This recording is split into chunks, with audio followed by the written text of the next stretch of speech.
भगवान श्री राम का मंदिर अयोध्या में बनकर तैयार हो चुका है, लेकिन अभी कुछ ऐसी चमत्कारिक घटना सामने आ रही है जिसे देखकर हर कोई हैरान है, जो गिद्ध पिछले कई सालों में हमें नजर भी नहीं आए। अचानक अयोध्या के अंदर बड़ी संख्या में गिद्धों का झुंड पहुंच गया है। कई लोग इन्हें साक्षात जटायु कह रहे हैं, जो भगवान श्री राम के मंदिर की प्राण प्रतिष्ठा में शामिल होने के लिए आए हैं। लोगों को हैरानी इसलिए हो रही है क्योंकि जो गिद्ध की प्रजाति विलुप्त होने की कगार पर है, साल 2000 के बाद इतनी संख्या में कहीं पर भी नजर नहीं आए, और इतनी बड़ी संख्या में अयोध्या पहुंच जाना वाकई में भगवान श्री राम का चमत्कार है। और यह जब खबर मीडिया के अंदर पहुंची तो सब जगह भगवान श्री राम के चमत्कार की चर्चा होने लगी। इस चमत्कार को आज साइंटिस्ट भी मान रहे हैं। आज के इस वीडियो में भगवान श्री राम के मंदिर बनने वक्त हुए वह चमत्कार बताएंगे, जिसे सुनकर आप भी चौंक जाएंगे। आखिर क्यों नेपाल से 2 जो विशाल शिलाएं लाई गई थीं, जिस भगवान श्री राम की मूर्ति बनाई जानी थी, लेकिन उनसे मूर्ति न बनाकर दूसरे पत्थरों को लाया गया।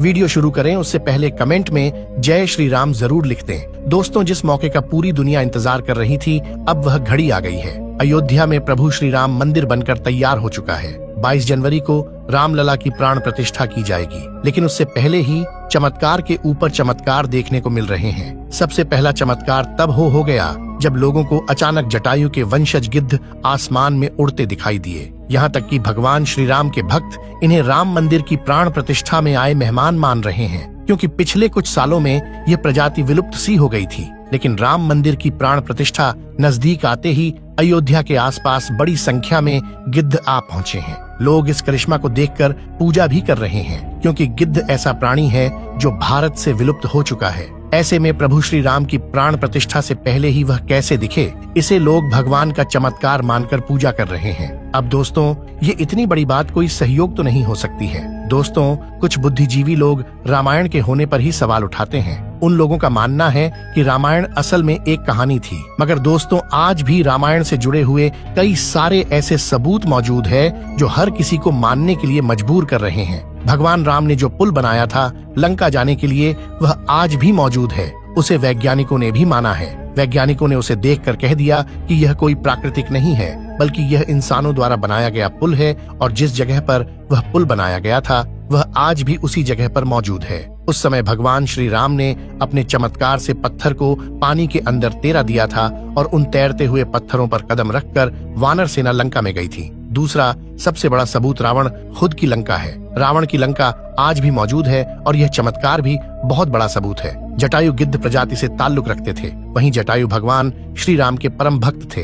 दोस्तों, जटायु और भगवान श्री राम के बारे में रामायण में भी कई बार हमें जिक्र मिलता है। त्रेता युग में जब भगवान श्री राम को अपने पिता द्वारा वनवास का आदेश मिला था, तब पंचवटी में भगवान श्री राम की पक्षीराज जटायु से मुलाकात हुई थी। पक्षीराज जटायु माता सीता को अपनी पुत्री के समान मानते थे। दरअसल जब रावण माता सीता को हरण करके ले जा रहा था, तब जटायु ने ही लंकापति रावण को सीता माता की रक्षा के लिए युद्ध किया था। वही जटायु जिन्होंने अपने पंखों से रावण को बहुत चोट पहुंचाई थी। रावण के शरीर को जटायु ने लहूलुहान कर दिया था। इस संघर्ष में जटायु ने अपने प्राणों की आहुति दी थी। छत्तीसगढ़ के दंडकारण्य में गिद्धराज जटायु का मंदिर है। ये वह स्थान है जब सीता का अपहरण कर रावण पुष्पक विमान से लंका जा रहा था, तो सबसे पहले जटायु ने ही रावण को रोका था। राम की राह में जटायु पहले शहीद थे। राम कथा में प्रसंग आता है जब जटायु के भाई संपाति ने कहा कि मेरे पंख कमजोर हैं, मगर आंख दूर की चीजें देख सकती है, इसीलिए मैं सीता जी को अशोक वाटिका में बैठी देख रहा हूँ। इसलिए लोग इन्हें साक्षात जटायु के वंशज मान रहे हैं। दोस्तों,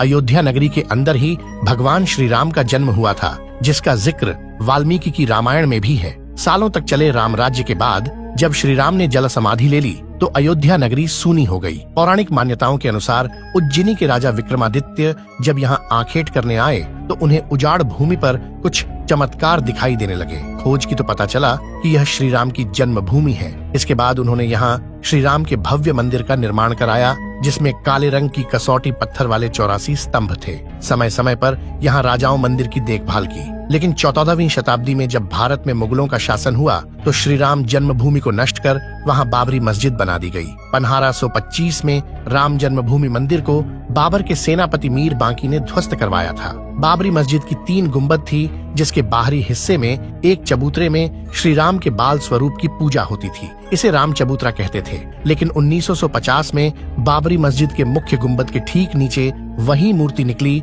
जो सदियों से राम चबूतरे पर विराजमान थी। बाबरी मस्जिद और राम जन्मभूमि मंदिर पर सालों चले विवाद के बाद आखिरकार श्री राम की अपनी जन्मस्थली पर प्राण प्रतिष्ठा हो रही है। अब एक सवाल यह है कि आखिर अयोध्या में भगवान श्री राम की मूर्ति बनाने के लिए नेपाल से 2 विशाल पत्थरों को लाया गया था। इन पत्थरों को लाने के बाद आखिर क्यों उन पत्थरों से मूर्ति नहीं बनाई गई? ऐसी क्या वजह थी कि नेपाल के उन 2 पत्थरों की जगह दूसरे पत्थरों का इस्तेमाल किया गया? दरअसल राम मंदिर के निर्माण का काम पूरा होने के बाद फरवरी में नेपाल के काली गंडकी तट से 2 शिलाएं अयोध्या लाई गई थीं। इन 2 शिलाओं का वजन 14 टन और 27 टन था। शुरुआत में इन शिलाओं से राम मूर्ति बनाए जाने की बात सामने आई, लेकिन बाद में पता चला कि इन शिलाओं को राम मूर्ति बनाने के लिए उचित नहीं पाया गया। भारतीय मीडिया में छपी कुछ खबरों के मुताबिक इन पत्थरों से मूर्ति नहीं बनाए जाने की एक वजह राम मंदिर से जुड़े संतों की ओर से जताई गई आपत्ति थी। खबरों के मुताबिक कुछ संतों का मानना था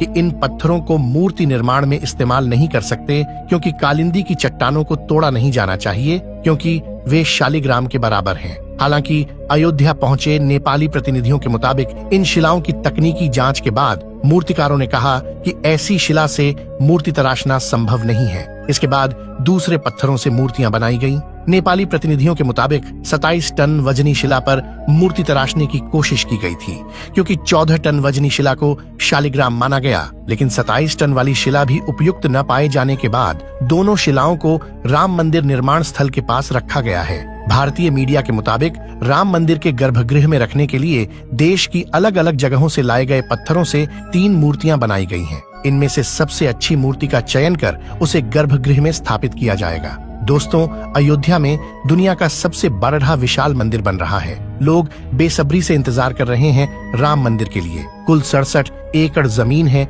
जिसमें 2 एकड़ में मंदिर बन रहा है। पहले मंदिर के मुख्य शिखर की ऊंचाई 128 फीट थी, अब यह 161 फीट होगी। 3 की जगह 5 गुंबद और एक मुख्य शिखर होगा। वैसे तो साल 2020 में ही काम शुरू कर दिया गया था। प्रधानमंत्री नरेंद्र मोदी ने 5 अगस्त 2020 को अयोध्या में राम मंदिर की आधारशिला रखी थी। साल 1994 में बाबरी मस्जिद को ढा दिया गया था, जिसके बाद हिंदू पक्ष और मुस्लिम पक्ष के बीच इलाहाबाद हाई कोर्ट से लेकर सुप्रीम कोर्ट तक लंबी कानूनी लड़ाई चली।